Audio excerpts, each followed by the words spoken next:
등을 무시하면 폭망한다 라는 제목으로 함께 말씀을 나눠보도록 하겠습니다. 마차로 여행하는 사람이 있었는데요. 도중에 잠깐 쉬고 있는데 사람들이 몰려와서 묻습니다. 어디로 가십니까? 예, 초나라로 갑니다. 사람들이 놀라며 말했습니다. 초나라는 남쪽인데 당신은 지금 북쪽으로 가고 있습니다. 그 사람이 대답했습니다. 아이, 걱정하지 마십시오. 이 말은 굉장히 빨리 달립니다. 사람들이 답답해서 다시 말합니다. 아무리 빨라도 이 방향으로 가면 절대로 초나라로 갈 수 없습니다. 그 사람이 이렇게 또 대답합니다. 괜찮습니다. 아무리 오래 걸려도 여비는 충분합니다. 돈이 많습니다. 사람들이 마지막으로 답답해하며 한 번 더 말합니다. 아무리 돈이 많아도 이리로 가면 초나라로 절대 갈 수 없습니다. 그러나 그 사람이 또 말합니다. 아니, 괜찮다니까요. 괜찮습니다. 내 마부는 말 다루는 솜씨가 최고입니다. 빠른 말, 많은 돈, 실력 있는 마부가 중요하진 않습니다. 방향이 틀리면 목적지로 갈 수 없습니다. 오히려 목적지로 가는 데 더 방해가 될 수 있습니다. 우리의 인생도 방향이 틀어지고 다른 방향으로 가게 되면 근면하고 성실하는 것이 오히려 재앙이 될 수도 있습니다. 지향하는 목표가 잘못되면 좋은 기술과 많은 돈은 더 빨리 망하게 할 수 있는 도구로 전락할 수도 있다는 것이죠. 이스라엘은 하나님께로 과연 방향을 바로잡고 나아가고 있었을까요? 저와 여러분은 인생의 방향은 어디로 향하고 어떻게 설정되어 있습니까? 오늘 본문을 통해서 하나님께서 우리에게 말씀하는 메시지를 살펴보도록 하겠습니다. 미스바에 성대한 부흥 집회가 열렸습니다. 그 이후로 많은 변화가 일어났습니다. 블레셋 사람들이 굴복하게 되고 블레셋 사람들에게 빼앗겼던 성읍을 찾아오게 됩니다. 그리고 주변에 있던 아모리 족속과도 평화가 계속해서 이어지게 되었습니다. 사무엘을 통하여서 하나님의 은혜로 태평성대가 이루어지고 있다는 것이죠. 하나님은 우리에게 재앙과 고통을 주시는 분이 아니라 평안과 안식을 주시는 분이심을 성경은 우리에게 말해주고 있습니다. 성경은 이렇게 말하는데요.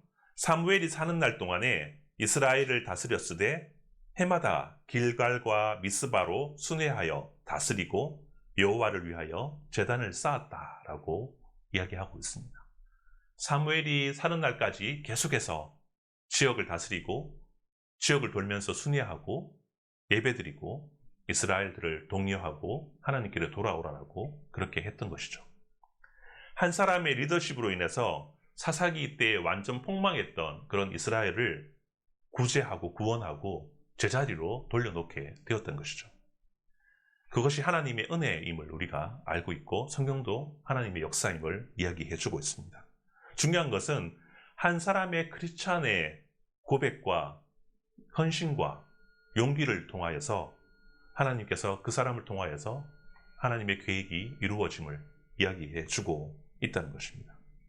그런데 오늘 반전이 일어납니다. 변곡점이 일어납니다. 8장부터 이스라엘 백성은 사무엘이 아닌 왕을 요구하고 있음을 보게 됩니다. 이스라엘 왕을 요구하는 진짜 이유는 무엇일까요? 하나님께서 왕정을 허락하시는 것은 과연 하나님의 뜻인가에 대해서 다시 한번 우리가 깊이 고찰하고 살펴보기를 원하는데요. 오늘 성경은 이렇게 시작하고 있습니다. 사무엘이 늙었다라고 그렇게 시작하고 있습니다. 1절 말씀을 같이 한번 읽어보도록 하겠습니다. 사무엘상 8장 1절입니다. 시작. 사무엘이 늙음에 그의 아들들을 이스라엘 사사로 삼으니.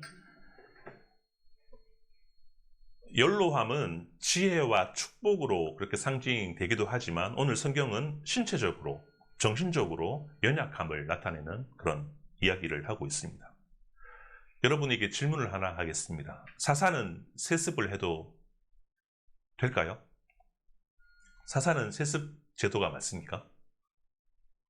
제사장은 세습 제도지만 사사는 하나님이 직접 세우시는 은혜의 원리로 작동되는 것입니다. 하나님의 영이 임한 자들을 주님께서 영을 임하게 하셔서 주님께서 택하셔서 그들을 사사로 세우셨는데 연로한 나이가 많은 사무엘이 자녀들을 그냥 개인적으로 사사로 임명하는 실수를 범하게 되었습니다. 우리가 나이가 들면서 보수적으로 변하는 사람들을 많이 보게 됩니다. 보수가 잘못됐다는 것이 절대 아닙니다. 그런데 가끔씩 올바른 판단을 하지 못하는 치명적인 인간의 약점이 거기에 있다는 것이죠. 사무엘의 아들들을 보면 이름이 요엘과 아비야입니다. 요엘은 무슨 뜻입니까? 여호와가 하나님이 나의 하나님이다. 여호와가 나의 하나님이다 라는 뜻이 요엘이고요.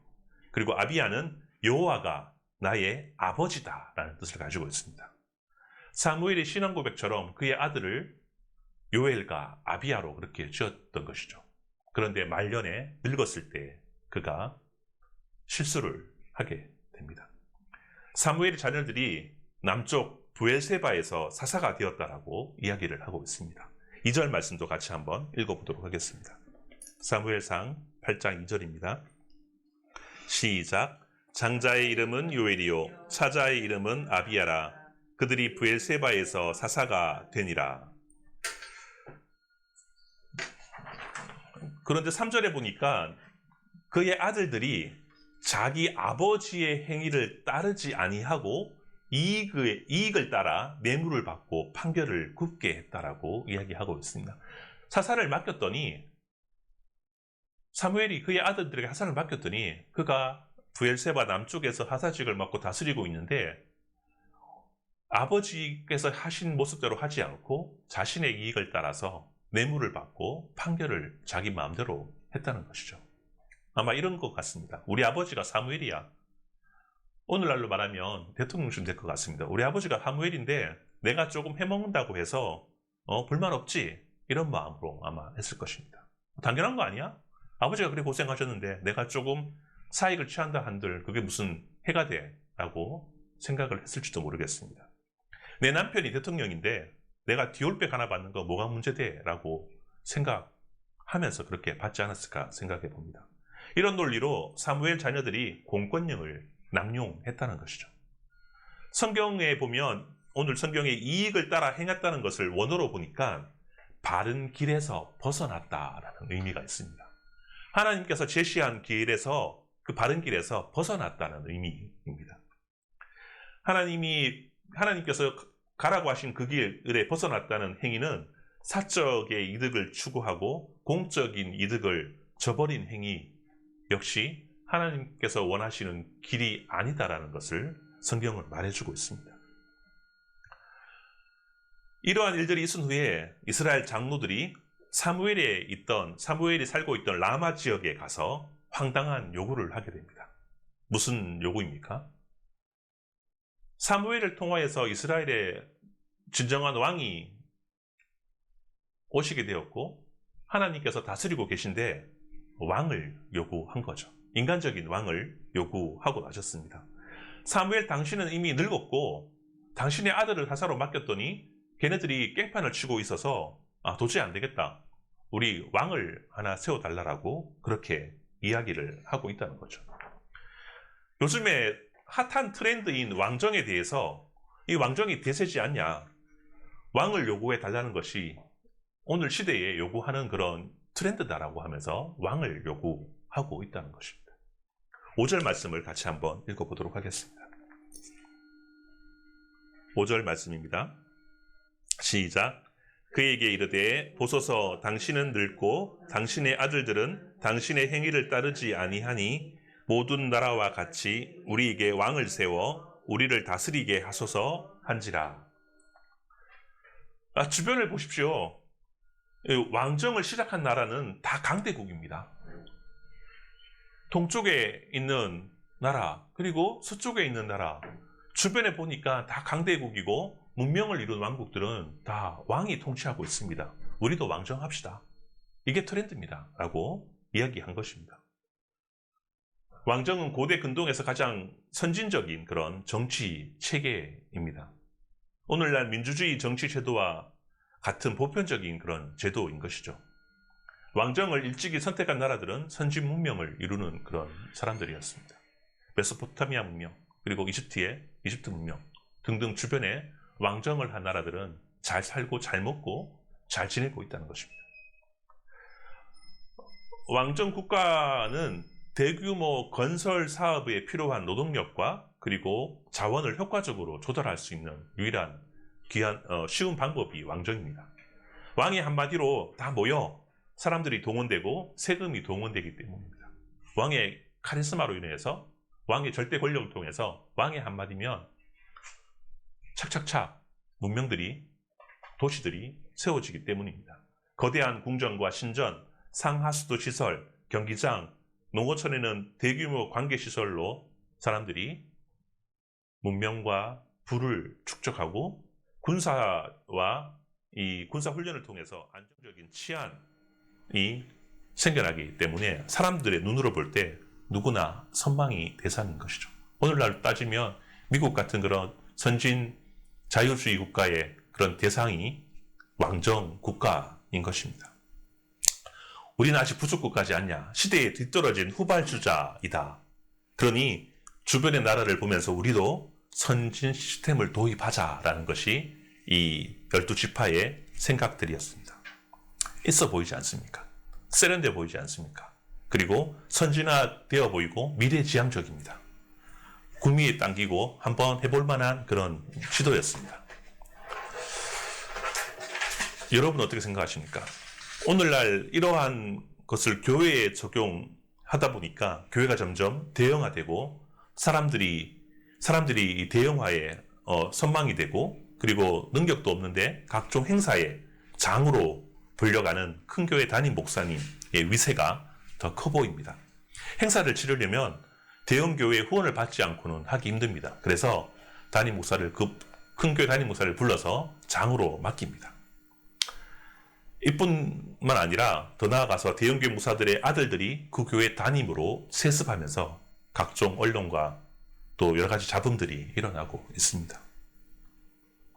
성경은 왕정주의가 아니지 않습니까? 하나님 주권주의입니다.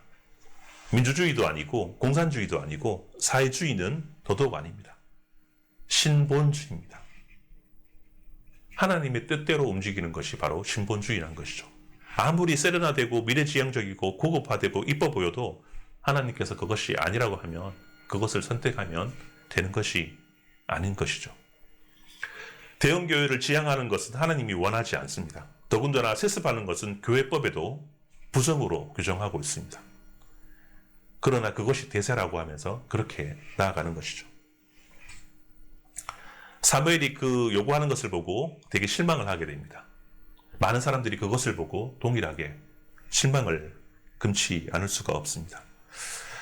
오늘 말씀처럼 사무엘의 아들들이 자신의 이익을 쫓아 행하는 행위, 오늘날 교회의 사익을 따라 움직이는 행위, 성경에서 이것은 바른 길에서 떠난 것이다 라고 성경은 강조하고 있습니다. 사실 왕정은 편한 것이 너무나도 많습니다. 도시화, 체계화되고 문명이 발달하고 고대의 전쟁이 많이 일어나는데 군사를 징집하고 체계적으로 훈련하기 매우 좋은 제도이긴 합니다. 사사시대에 드보라가 전쟁이 일어나서 군대를 모집한 적이 있습니다. 드보라 하사가 12지파들에게 보냅니다. 군대를 모집해서 적군과 싸웁시다 그랬는데 길르앗, 단, 아셀 지파는 응하지 않습니다. 강제력이 없기 때문에 부속 국가는 전쟁에 효과적으로 방어하기도 힘든 제도입니다. 그런데 한 가지 그들이 놓친 것이 있습니다. 고대 근동에서 왕은 신으로 추앙됩니다. 왕은 신적 존재입니다. 신의 아들로 생각해서 그들이 말하는 것과 행동하는 것과 모든 것이 하나님이, 신이 우리에게 임하는 것처럼 그들을 추앙하고 세운다는 것이죠. 왕은 곧 하나님이었던 것입니다. 왕은 곧 우상인 것이죠. 왕을 요구하는 것은 돈과 권력과 힘을 위해 진짜 하나님을 버리고 우상을 세우겠다는 그들의 욕심이 그 기저에 깔려 있다는 것입니다. 사무엘은 이스라엘 장로들이 요구하는 것에 대하여 어떠한 반응을 보였습니까? 어떠한 생각을 하며 반응을 보였을까요? 8절 말씀을 같이 한번 읽어보도록 하겠습니다. 8절입니다. 8절 시작. 내가 그들을 애굽에서 인도하여 낸 날부터 오늘까지 그들이 모든 행사로 나를 버리고 다른 신들을 섬긴 같이 내게도 그러하는도다. 7절에 보니까 6절 말씀도 같이 한번 읽어보도록 하겠습니다. 6절 말씀이 나와 있는데요. 6절 말씀입니다. 시작. 우리에게 왕을 주어 우리를 다스리게 하라 했을 때에 사무엘이 그것을 기뻐하지 아니하여 여호와께 기도하매. 우리에게 왕을 주어 우리를 다스리라고 했을 때 사무엘은 그것을 기뻐하지 않고 하나님께 기도했다라고 이야기하고 있습니다. 매우 불쾌했다는 것이죠. 아니, 이스라엘을 겨우 수렁덩이에서 건져내었더니 하나님의 은혜로 말미암아 지금 태평성대를 누리고 있는데 또 다시 우상을 섬기겠다는 거야 라고 하면서 실망하고 하나님 앞에 기도했다는 거죠. 하나님, 얘네들 어쩔까요? 라고 그렇게 기도했다는 것입니다. 하나님께서 사무엘을 통하여서 이스라엘의 요구를 수락하기 전에 왕정 제도가 위험하다는 것을 알려주라라고 이야기하고 있습니다. 그 10절 말씀부터 쭉 8절 읽어보면 그 왕정 제도의 그 나쁜 점을, 부당함을 이야기하고 있는 이야기이기도 합니다. 왕정 제도의 제도라는 그 단어를 보니까 정의라고 되어 있습니다. 왕정 제도의 정의는 하나님이 원하지 않는 그런 말씀인 것이죠. 풍자적인 의미를 갖고 있습니다. 왕정 제도는 하나님의 정의가 아니다, 하나님의 공의가 아니다라고 이야기한 것입니다. 자본주의가 넘치고 오늘날 개인주의, 소비주의가 오늘날 트렌드다. 완벽해지려고 하는 육각형 인간이 오늘날 트렌드다라고 하면서 사람들에게 그것이 방향이고 제시고 오늘날 필요한 것이다라고 하면서 사람들에게 가르치고 그것들이 옳다라고 이야기를 하고 있습니다. 그러나 신본주의, 즉 한마디로 하나님이 원하시지 않는, 성경에서 말하는 하나님께서 허락하지 않는 것들은 다 불법이고 안 좋은 것이고 하나님의 길로 가지 않는 것이고 불공정한 정의가 될 것입니다. 하나님 안에 담겨진 그 정의는 뭐냐 하면 하나님의 사랑과 하나님을 사랑하는 것과 이웃을 향한 사람이 사랑하는 것이 담겨 있는 것이 하나님의 정의고 하나님의 길이라는 것입니다. 우리가 오늘날 자본주의, 개인주의, 소비주의 여러 가지 옳다라고 하는 트렌드는 무엇을 지향합니까? 자기가 가지고 있는 것을 꾸미고 자랑하고 자기가 드러나야 되고 자기의 삶이 남들보다 뛰어나야 되고 이뻐 보여야 되고 아름다워 보여야 되는 것이 오늘날 주된 트렌드고 대세인 것이죠. 하나님은 거기에 빠져 있습니다. 말씀을 정리하려고 합니다. 이스라엘 백성이 왕을 요구하는 근본 동기가 무엇입니까? 왕정 시대의 요청, 오늘날 트렌드의 요청이라는 것을 이야기하고 있습니다. 강력한 국경지대의 안정을 찾고 발달된 도시 문명을 이루고 싶었던 것이 그들의 깔려있는 인간적인, 개인적인 마음인 것이죠. 그리고 왕을 통하여서 여러 가지 훈련된 군사와 또 관계시설을 통하여서 부를 축적하는 것이 그들의 깔린 속셈이었던 것입니다. 이스라엘 백성은 자유를 좀 포기하더라도 왕이 주는 풍요와 안정을 원했던 것입니다. 왕이 시키는 대로 하게 되면 자유가 좀 깨질 수는 있지만 우리에게 주는 그런 부와 안정이 우리에게 허락될 것이라고 생각하면서 왕을 요구했던 것입니다. 사실 믿음이라는 것은 어떻게 보면 불확실성에 대한 어떤 신앙 고백이지 않습니까? 이스라엘 백성들도 믿음에 대한 삶의 불확실성을 부담을 좀 느끼고 보이지 않는 영역보다 보이는 영역을 좀 타협해서라도 왕이라는 제도를 넣어서 보험을 좀 들어놓겠다는 그런 모습이 거기에 담겨 있다는 것입니다. 오늘날 우리의 삶은 어떠합니까? 미래의 불확실함 때문에 미래의 불확실함에 대한 작용으로 안정적인 것과 타협을 이루고 살아가고 있지는 않습니까? 그래도 하나님 외에도 우리가 필요한 인간관계나 물질이나 또 사회생활이나 사회가 규정한 그런 잘못된 규칙이라도 우리가 지켜가야 되지 않을까 하면서 그렇게 사회에 순응하면서 타협하고 보수적으로 사람들이 바뀌어 버린다는 것이죠. 그게 정말 옳은 것입니까?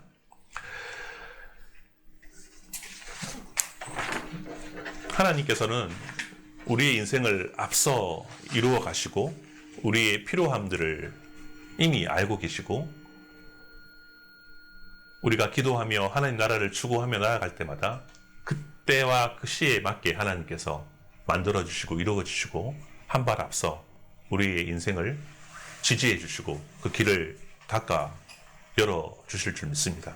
하나님의 인도하심을 붙들고 하나님의 뜻대로 살아가기로 결단하고 사는 사람들에게는 지금 보기에는 사람들이 보기에는 정말 하찮고 별거 아닌 것 같고 그런 운동 해봤자 누가 바뀌어지나라고 하지만 결국은 그 한 사람의 심겨진 이 미랄처럼 심겨질 때 아름다운 결실들이 그 사람을 통하여서 사무엘처럼 만들어질 줄 믿습니다. 이것이 올바른 방향이고 우리가 나아가는 첫걸음이 될 것입니다. 하나님을 제일주의, 하나님을 가장 우선시하며 우리의 삶을 올바른 궤도와 올바른 길로 올려놓을 때에 우리의 인생과 우리의 가정과 우리의 공동체와 더 나아가서 필요한 지역과 세계 땅끝까지 사무엘이 했던 것처럼 아름다운 그 평화와 안정들이 하나님의 역사들이 이루어질 줄 믿습니다. 여러분은 어떤 방향으로 나아가고 있습니까? 같이 한번 기도하겠습니다.